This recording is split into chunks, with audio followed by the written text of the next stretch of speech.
to do what you did. Indeed, the government of Virginia sent back a message to Bloomberg that I don't even have to mention here about they changed the law and said don't do it again. That was one message. And the other message is guns in the hands of decent law-abiding citizens is a good thing. In my opinion, you can't have too many of those kind of guns.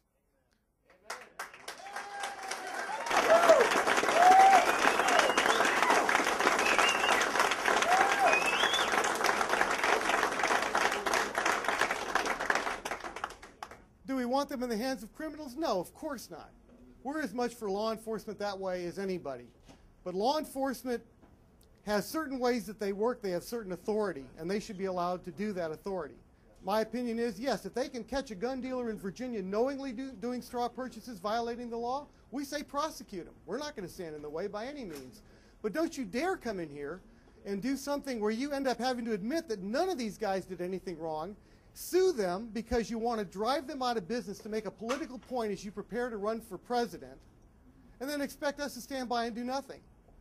The original drawing was to drive money into the hands of two of the gun dealers that did not have a good means to defend themselves. These are small businesses. These are not major corporations. These are small businesses. Just getting to court is crushing. Two of them have already folded. They didn't do anything wrong. The folding was no admission of any problem. The folding was they couldn't handle the financial burden of going to court. Some of the lawyers wanted $25,000 just right out of the box just to be able to say they begin to represent you, not including other things. Not many people can afford that as a small business. Bloomberg knows that, and he's praying that these dealers will go under because he knows if it goes to court, they're going to win. And they're going to win because there's federal law protecting them that has not been brought up yet. They're going to win because he has no jurisdiction. And they're going to win because he came in a state and did what he did. It makes no sense to come into Virginia and do that. And I wonder how he would have reacted if some of our citizens decided to go up there and run some sting to see why it is that drugs keep flowing into Virginia from New York. I don't think he would have liked it. So in turn, we set this up. So we have our message tonight, and we're going to be delivering that. I do have a couple of people I would like to say a few words. There's a few people from different aspects that I'd like to have speak. One, just briefly, I'd like to ask Paul Moog to speak. Paul was the founder of this organization. I'm the president. I came on board as a member about a year after the group formed, and it was formed in late '94, and I think I came on board in late '95, somewhere in '96. And Paul put this group together. At the time, the larger gun organizations were saying that Virginia wasn't ready for a shall-issue permit system. That is one where the government has to give you a permit to carry a concealed gun if you're not a criminal. At that time, before this law was changed, some counties wouldn't give a permit to carry a concealed gun to women. There was actually a judge that told women don't need to carry guns. And there was other judges that wouldn't give permits to minorities. And there was a lot of inequity. And a lot of inequity like this still exists in states that have that type of may issue system where it's up to a judge to decide if you're good enough or if you're a buddy enough to get it. So this group was formed back then to say, no, I don't care what the other groups are saying, we can do it. And the first year we changed the law and this became a shall issue state. We went from something like 2,500 permit holders in the state to now we have 140,000.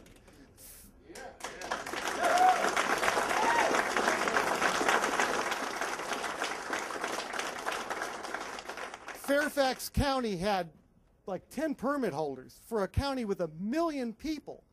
And I don't know what the count is currently, and I don't know if Jim Snyder has any idea, but it's well over 10,000 or more. There was a lot of people that wanted these permits that couldn't get them. So anyhow, let me with no further ado, Paul, I'll hand it over to you. Thanks, Phil. I guess we got a lot of media here. We all know the media is our friends. I guess I read the paper today. The Washington Post editorial said that this was a, quote, tasteless drawing to assist gun scofflaws. So how many here is here to support gun scofflaws? Anybody? Anyone? The fact is, this group was started, to go back when this group was started in 1994, there was a sheriff in Alexandria. Right now that sheriff is not in office and his wife is dead and he lawyered up. But he was doing a gun turn-in. And he told the citizens of Alexandria to turn in their guns. And the media came out and gave him a lot of press. And he came out and criticized people who did gun training, and the local school said that you shouldn't train people to defend themselves on school property. And that was one of the things that really got my goat. I said, you know, these politicians, they go up there, they take their soapbox, attack our basic rights, our basic civil rights to self-defense, and the media just broadcasts it without questioning it one bit. Kind of got me a little angry, so we decided to start, you know, Northern Virginia Citizens Defense League, which grew to the Virginia Citizens Defense League. And this movement was started in Northern Virginia. You see in the media, and I think this is kind of what Bloomberg is playing into. They like to be a little bit bigoted up there in New York, think we're a bunch of hillbillies and rednecks down here in Virginia. You know, I've worked, you know, most of us here are probably a little bit, don't quite fit that stereotype. And if they do, that's all right too, but because everybody has a right to self-defense. But we're not here to support gun scofflaws. We're here to support our basic rights. And what we don't like to see is people tried in the media. And what I saw with this Post editorial was basically the Washington Post has said because a politician accused these gun shops of something and decided to harass them with civil suits, that they were guilty before a trial.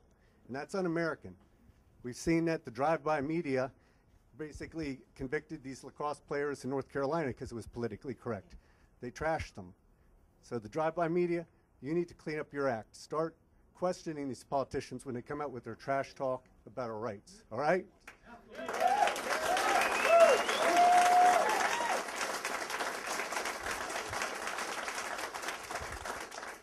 And Mr. Bloomberg will never be president of this country, I can tell you that. Thank you. Yeah, we wouldn't be here if it wasn't for Paul. He had the foresight to do this and organize this group. We grew from 300 people then to 3,500 now, with 6,000 that monitor our VA alert email system. I would also like to let Richard Gardner come up and say a few words. Richard Gardner is not only our corporate attorney, he's a well-known lawyer for gun rights. He has argued cases in front of the Supreme Court, and he is handling some of these Bloomberg issues here in Virginia for some of the gun dealers. And I wanted to hand it to Richard.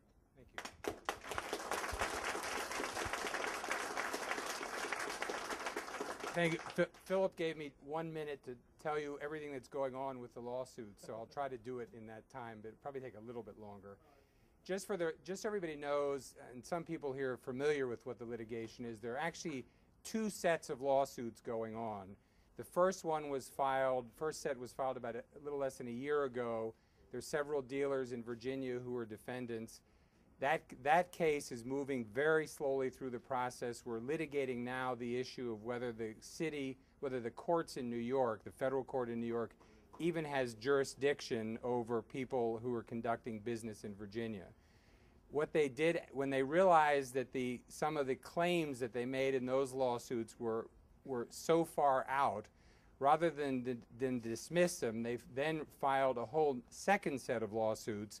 Mr. Motz's shop, Mr. Motz's business, and he'll be talking in a few minutes, I understand, is in the second set of lawsuits. In that set of lawsuits, we are raising the same jurisdictional issues, but at the rate things are going in these cases, we're probably not going to get decisions for years down the road. For reasons I don't understand at the moment, the city is doing absolutely nothing in these cases. There's some back and forth on some discovery issues, but basically the cases are just sitting there waiting for the city to make the next move. Just to bring you up to speed on the first set of cases, we filed motions to dismiss back in September. The city has yet to file their replies to that, and here we are in May. With regard to the second set of lawsuits, the motions have been filed, but we're probably a year away from that being resolved. So these cases are not moving with speed, but as was said, apparently the motive for them is not is either to force the dealers to settle, and quite a few of them have already settled, and I think ultimately by settling, those dealers are probably going to be put out of business because the settlement restrictions are so severe. The